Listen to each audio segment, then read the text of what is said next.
Thank you, Michael. Ken Camera is a 4th Ward Geneva City Council member and is here representing a newly formed coalition of municipalities that are seeking full party status at the upcoming Issues Conference and who are being represented by the Natural Resources Defense Council, or NRDC. They will also be filing a petition today along with guests from Seneca.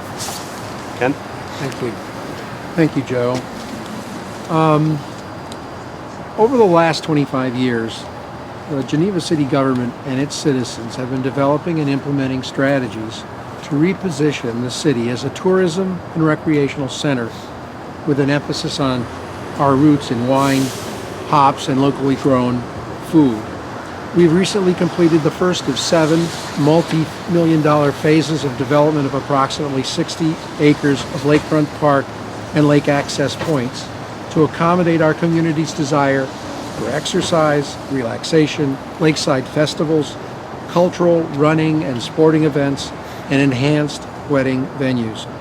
More trains, truck traffic, and the potential lakeside impacts associated with the expansion of an industrial activity such as LPG gas storage not only compromises the investments we've already made in our region's agritourism future, but also further stresses an already fragile Finger Lakes ecosystem.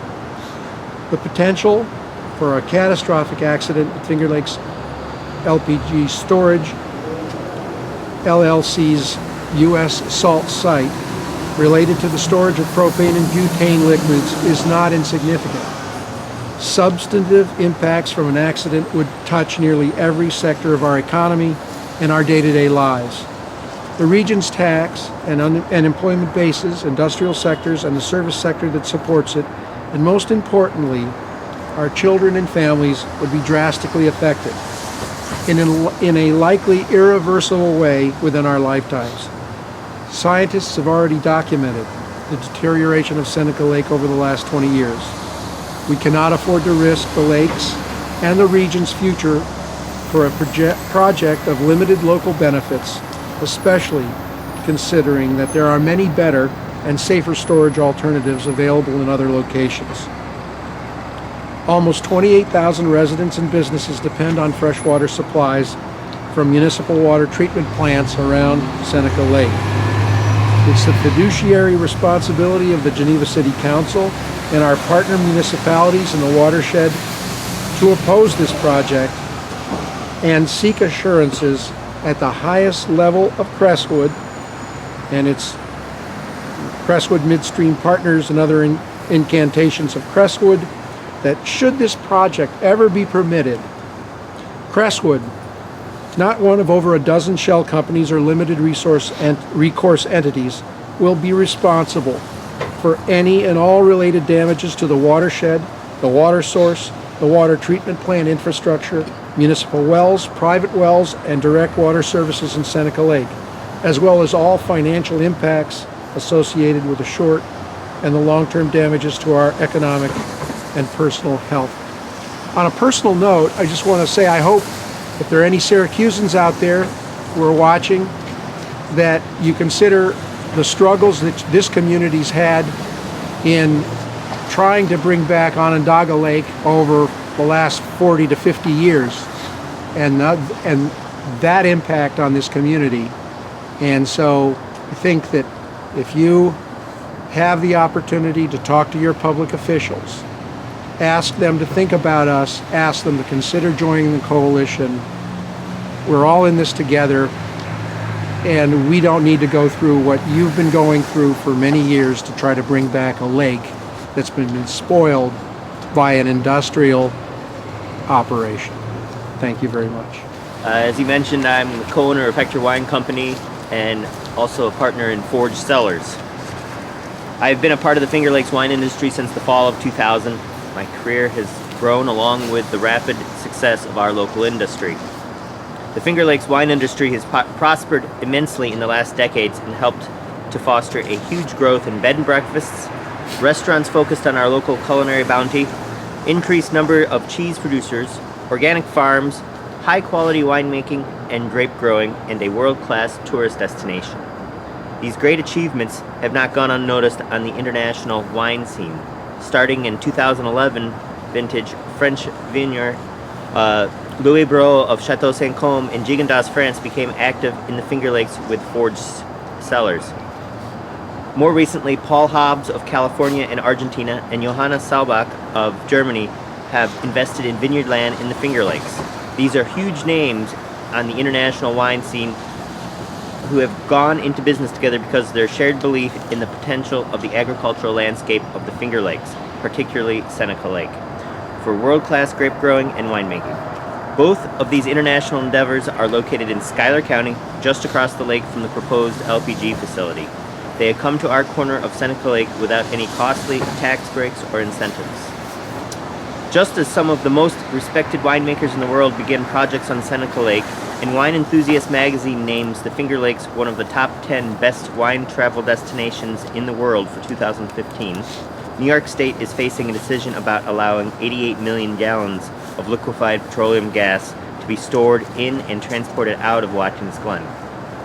This is an industry that cannot coexist with the already existing and growing $4.8 billion New York State wine industry. I ask, which is the better investment for the future of the Finger Lakes and New York State? Thank you. Our first speaker is Ed Przbilowicz. He's a member of the Board of Directors of Seneca Lake Pure Waters Association, represented by attorney Rachel Treichler, who will be filing a petition today for full party status at the Issues Conference. Thank you, Joseph. I'm speaking on behalf of the Seneca Lake Pure Waters Association, whose mission is to enhance and preserve the quality of Seneca Lake.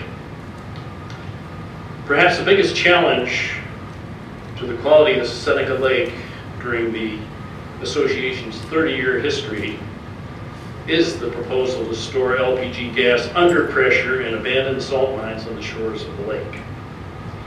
The creation of a major industrial storage and distribution center for hazardous natural and liquefied petroleum gases represents poor judgment and irresponsible planning. During the 5 years this project has been under consideration, our association has raised concerns about the environmental safety of the development. Today, we stand here with other organizations concerned with this proposed project, raising issues that have not been comprehensively evaluated in the state permitting process. The potential impacts on drinking and recreational waters of Seneca Lake were ignored and dismissed in this proposal. The only impact on the lake discussed in the permit application is the possible failure of a proposed open brine ponds located on the site. The impact on the lake resulting from the storage of LPG gas under pressure in caverns located in a geologic structure with known faults, fractures, and collapses was not comprehensively addressed. The impact of spills and accidents on the streams and the lake in this area are ignored, and the environmental monitoring plan does not include streams running through the site or the lake itself. The relationship of past gas storage activity and the high chloride levels in Seneca Lake have not been addressed. Protection of Seneca Lake should be the first priority of New York State Department of Environmental Conservation in reviewing this application, not an afterthought. The fate of Seneca Lake is the first priority of the local groups who are filing petitions. Today, for party status in the DEC's Issues Conference on February 12th, we intend to ensure that this natural resource is protected. Thank you. I'm Dr. Jacqueline Augustine, an at-large counselor for the City of Geneva, where I've served for 14 years. I'm here on behalf of the Municipal Coalition, many of our members being represented by attorneys from the Natural Resources Defense Council, as we're seeking party status at the DEC Issues Conference.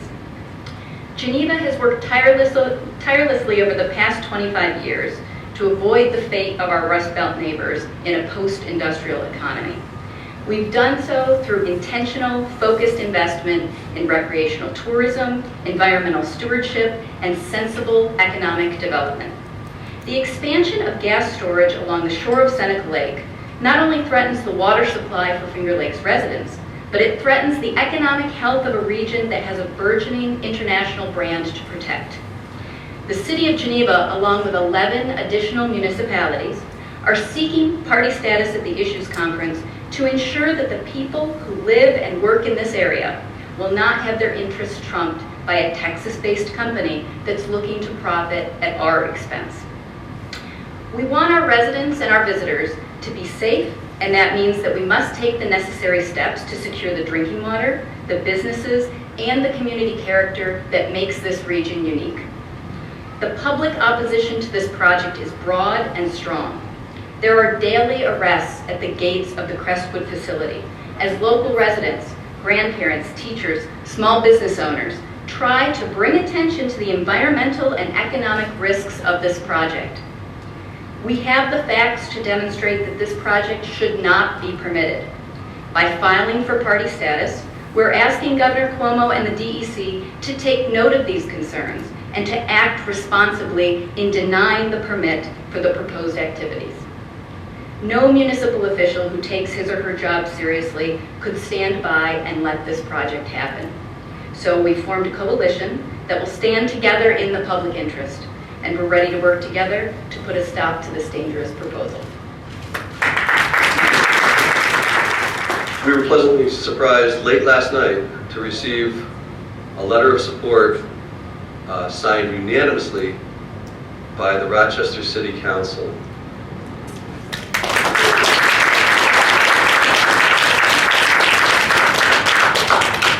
Thank you. Joining 15 other municipalities that have officially declared their opposition to gas storage in the Finger Lakes region.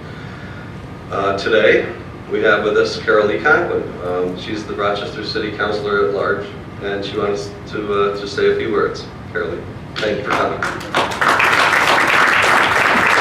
Good morning, everybody. Welcome to beautiful, warm, sunny downtown Rochester. Why are you laughing? It comes under the category of the check is in the mail. I'll still love you in the morning. And we can add to that, the Crestwood facility is good for the environment and the people of the Finger Lakes region. I really think that's about sums it up, don't you? It's not good for, back, as you can see, I've been around a while. Back in the 60s and 70s, there was a little popular saying that said, war is not healthy for children and other living things. Well, I think we could say the same thing about the Crestwood facility. I think we have to stand united. The City of Rochester City Council is very proud to join this coalition and support the effort, support the goals. We never want to get to the point where we repeat that children's doggerel, water, water everywhere, and not a drop to drink. Keep our water. Thank you very much, and again, welcome to downtown Rochester.